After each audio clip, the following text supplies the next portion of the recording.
I was 18 years old when I got married. I belonged to a very conservative family, a Baloch family, where good daughters never say no to their parents.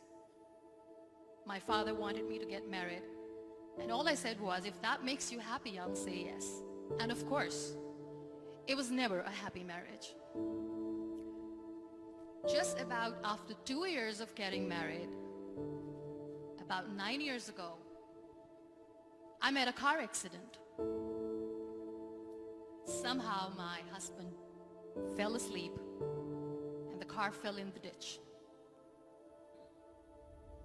He managed to jump out, saved himself. I'm happy for him. But I stayed inside the car and I sustained a lot of injuries. The list is a bit long. Radius ulna of my right arm were fractured. The wrist was fractured. Shoulder bone and collarbone were fractured. My whole rib cage got fractured. But that injury that changed me and my life completely was the spine injury. Many people came to rescue. They gave me CPR. They dragged me out of the car. And while they were dragging me out, I got the complete transection of my spinal cord. Those 2.5 months in the hospital were dreadful. I was at the verge of despair. One day doctor came to me and he said, well, I heard that you wanted to be an artist, but you ended up being a housewife. I have a bad news for you. You won't be able to paint again.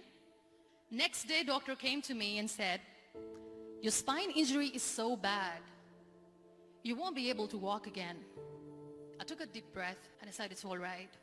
Next day doctor came to me and said, because of your spine injury and the fixation that you have in your back, you won't be able to give birth to a child again. That day I was devastated. I started to question my existence. Why am I even alive? So what kept me going was, one day I asked my brothers, I know I have a deformed hand, but I'm tired of looking at these white walls in the hospital and wearing these white scrubs. Bring me some colors, bring me some small canvas. I want to paint. So the very first painting I made was on my deathbed, where I painted for the very first time. What an amazing therapy it was. Without uttering a single word, I could paint my heart out. I could share my story. People used to come and say, what lovely painting. So much color. Nobody could see the grief in it. Only I could. And that day I decided that I'm going to live life for myself. I am not going to be that perfect person for someone. I am just going to take this moment and I will make it perfect for myself. That I'm going to fight my fears. So I wrote down one by one all those fears. And I decided that I'm going to overcome these fears one at a time. You know what was my biggest fear? Divorce. But the day I decided that this is nothing but my fear, I liberated myself by setting him free. And I made myself emotionally so strong that the day I got the news that he's getting married, I sent him a text that I'm so happy for you and I wish you all the best. And he knows that I pray for him today. Number 2 was, I won't be able to be a mother again. And that was quite devastating for me.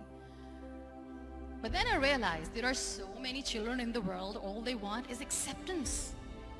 So there is no point of crying, just go and adopt one. And that's what I did.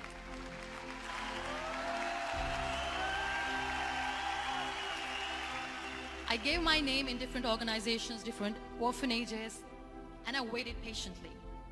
2 years later, I got this call from a very small city in Pakistan. I got a call and they said, are you Muniba Muzari? There is a baby boy and would you like to adopt? I could literally feel the labor pain. I said, yes, I am going to adopt him. I am coming to take him home. And that day, I was 2 days old, and today he's 6.